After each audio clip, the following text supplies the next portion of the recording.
Oh, good morning. So just coming off the back of the race to remember, it's been a couple of weeks now. I picked up a chest infection shortly after, so I've not been able to get out and do any more training or make this video, which is what I wanted to make. So if I talk about the race to remember and what the race is all about and my experience on that, that'll be very, very brief. But then I want to talk about what I've learned in the months leading up to that, and then after that. So first of all, let's rewind back to 12 months ago, or almost 12 months ago, finishing the Arc 25, deciding I wanted to do the Arc 50, signing up for the Arc 50, but also realising that I needed a proper structured plan. I didn't have one for the Arc 25, and I've talked about that in other videos, so I'm not going to go on about it too much here, but I needed a plan and I didn't have one. So I did. I wrote out a proper plan, realised that most of what I needed to work on was my base, my zone 1, zone 2 sort of cardio fitness, and that's pretty much what I've been doing almost solidly, and increasing the distance, as they say, 10% rule and all that. It was all base running, so it's all quite slow and nice and easy. And I got to the point where, yeah, I think my last run before the race to remember was a 30, or my longest run before that was a 30 miler. Now it should have been more, but I did pick up an injury which sort of stopped me from running for a short while, and it put me back you know, a couple of weeks on where I wanted to be. However, the plan always included that around about September, November, end of September, start of November, I should have at least run the distance once. Okay, so that was all in my training plan. By November, I want to have run the distance at least once. Now, I'm not talking about the elevation, I'm not talking about the conditions or anything like that, just the distance on the road, nice base pace. So the race to remember comes up, and I'm looking at it, I'm thinking, well, it's a 50-mile race, it's relatively flat, it's mixed terrain, so there is some trail, there's some road on it. It's basically everything I needed to stick to my training plan of getting this this single distance running before I change my into the next phase. I'll talk about that in just a second as well. So I signed up for it. It raises money. It's a charity race. I'll use the term quite lightly, but I'll say it's a fun run. So there's no real pressure on the cut-offs. If you think like the Arc of Attrition, if you don't make the cut-off, your race is over. Race to remember, you don't make the cut-off, they'll throw you in the van, move you forward to the next aid station or to give you a bit of a start, and then you can carry on running if you wish. Your time doesn't go down as an official time or anything, blah blah blah, that doesn't matter. It's about raising money for a good cause. The admin on the race is superb. It's a really well managed race. The course, I loved the course. There was enough away from the main road, farm tracks, that kind of thing. Not much like this. There were sections where it was like this, but not many. So it was a really nice race. It was bang in the right spot for me as well. So race to remember. If you are looking for, and you're in the area, if you're looking for a 50-mile race to test out things like your nutrition, your training strategy, your pacing, your equipment, yeah, all of that stuff, with enough margin to make corrections, and this was the main thing, you see. I wanted to make sure that I wasn't going to do a race so close to the Arc of Attrition that any injury picked up during that race, or anything that I noticed during that race that needed correcting, I had time to do. So I've still got, like, well, I would have had 3 months to put things right if I hadn't picked up an illness. All right, that's the, oh, sheeps. How are the sheeps out here? They've all got out. Come here, little one. Let's you on your lead. Sneak past these sheep and then we'll carry on. Oh, alright. I don't seem to be paying them any attention. So let's break this down into chunks. First of all, fitness. Was I fit enough to run the race to remember? The easy answer is obviously yes, I completed it. And I was still running at the end. Had some problems with cramps. Once I'd hit about the 30-mile mark, so they didn't come on too early, they came on quite late for me. Probably a hydration and salt intake issue that I'll need to address, particularly for the Arc. where I'll be working much harder. But strength and conditioning wise, need to work on the strength a little bit, I think. There was, when I think about the elevation gain, the elevation gain wasn't that great. And I was feeling it in the legs towards the end. So part of my training plan anyway is now to focus on the strength in my legs. Conditioning wise, I came away without any injuries at all. I'm talking not even a blister, okay? So it tells me, yeah, that I've conditioned my body well to take that kind of beating over that period of time. Just need to sort out those cramping issues. So really, really happy with that.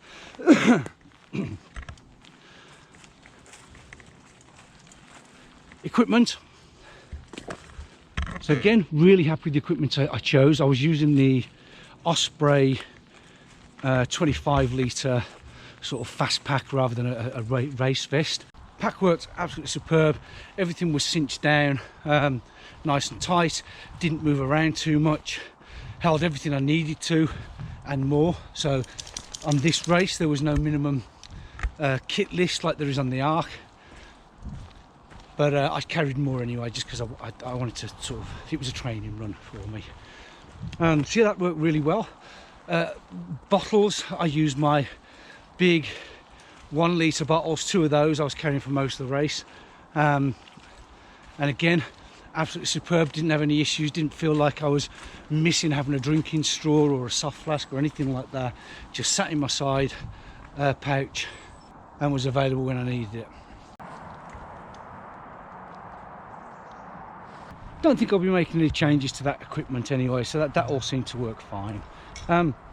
Only other piece of equipment really to talk about was the shoes. So I was wearing the Brooks Glycerin. That's primarily a road shoe, but to be honest they cope fine.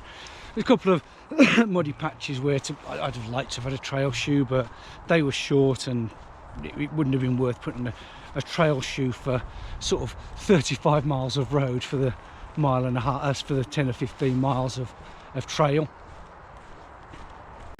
Next on the list, hydration. So Arc 25, didn't carry enough water with me. There was a couple of sections where I was absolutely parched by the time I got to the aid station. This time plenty of water with me. Still had litres of water when I got to the aid stations, but I did mention cramping, so I think, come on girl,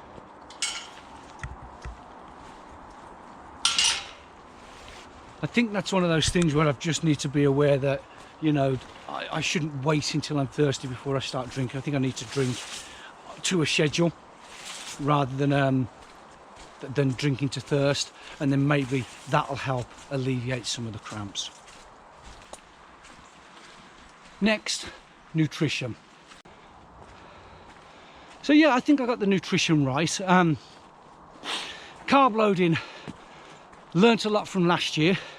So last year I went at it like probably most amateurs, inexperienced people do.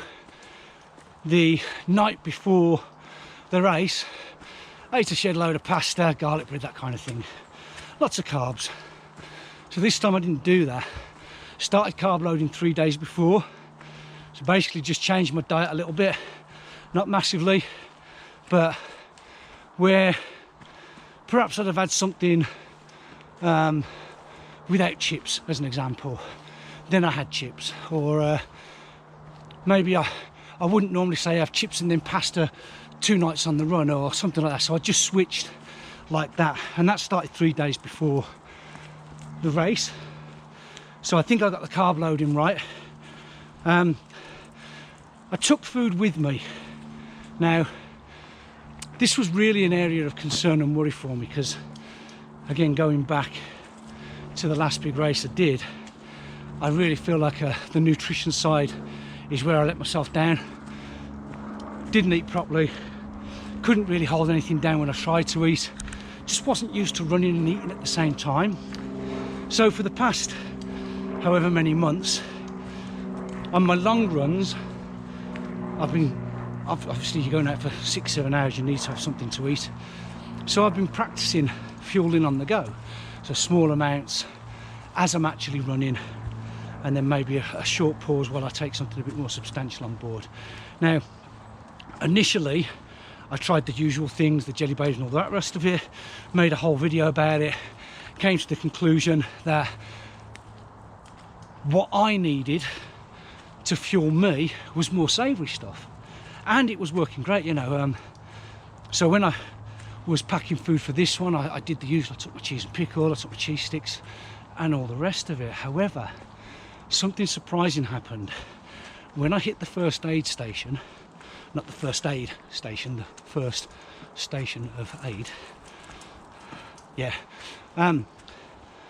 everything looked really appetizing, and I mean, I was really into it. I was thinking, yeah, there's cakes here, there's biscuits here, hot sweet coffee, and I yammed a shitload down without any problem. So I think what's happened, and my one piece of advice, if I'm offering advice, is if you struggle fueling your long runs, train yourself on things you can stomach. Find out something you can stomach. Doesn't matter what it is, yeah, just something you can force down without making yourself feel ill, which was my problem. And I think once you've trained your gut to accept that food, it actually became, for me, and maybe hopefully for you, easier to eat the stuff that you struggled with previously. Because now all of a sudden I don't have an issue eating chocolate while I'm running, and I have no problem eating those jelly beans and chocolate bars and all of that stuff. Still like my cheese, and I'll definitely be taking cheese strings with me. It's so easy to eat. But yeah, a lot happier now, and I think I've just trained my gut to accept it, trained it on something I could stomach, and now the things that are the high calories and stuff, I find it so much easier to take those on board. Got to be said as well though, the bulk of my calories was still coming from my drinks, so the hydration, that litre of fluid still had almost 400 calories in, and it was maltodextrin and fructose mix, so sort of 90 plus grams of carbs, and the salts as well. So bulk of the nutrition was coming from the drink, but still managed to stomach the solid foods as well. Nutrition's dialed in, I think. Conclusions, lessons learned and the like.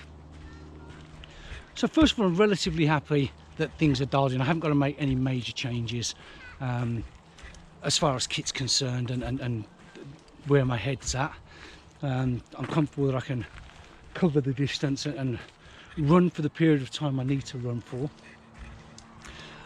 I think takeaways, poles are a definite must. Now, I've never really run with poles before, but there's a reason why, you know, some of the best athletes in the world are using them on these type of terrain. So I've bought myself a pair of running poles, lightweight on poles, and I've just over here actually just had a little test of them. I've never used poles before, so I've been doing some short runs up the hills with them, and yeah, they do seem to help. Still a bit clunky with them. And that leads me to the next thing, strength. So there was only one hill on the race to remember, or I say only one hill, one major elevation gain on the race to remember, and it blew my legs out. It took me quite a while to recover. Now, the Arc of Attrition has multiples like that, and I can't afford to have the legs blowing out. It's not a big deal, it's in the plan. So the original plan was to get to 50 miles running by November and then start hitting race specific. So this is the point now that I start working on strength, hence the poles, hence why I'm over here hiking now, and why I've started doing some gym work for squats and lunges and that kind of thing. Also going to do some upper body. Poles do take it out of your shoulders, so I'm going to do some ski erg stuff at the gym as well and build my strength up. So yeah, that is the plan going forward. Now, I am going to stop in just a second and talk about poles, make a video for my other channel. If you're interested in that, I'll leave a link. Wild camping, that kind of thing, probably not your bag, but yeah, please go and give it a look. And if you're interested in seeing what actually happens at the Arc of Attrition, plus any training videos. I will be doing something about the poles before them, how I'm using them, get some nice drone shots and stuff like that. If you're interested in that kind of thing, do me a favour, hit the subscribe button, notify, like, all of that good stuff. Helps the algorithm and it gives me an incentive to go and make these videos.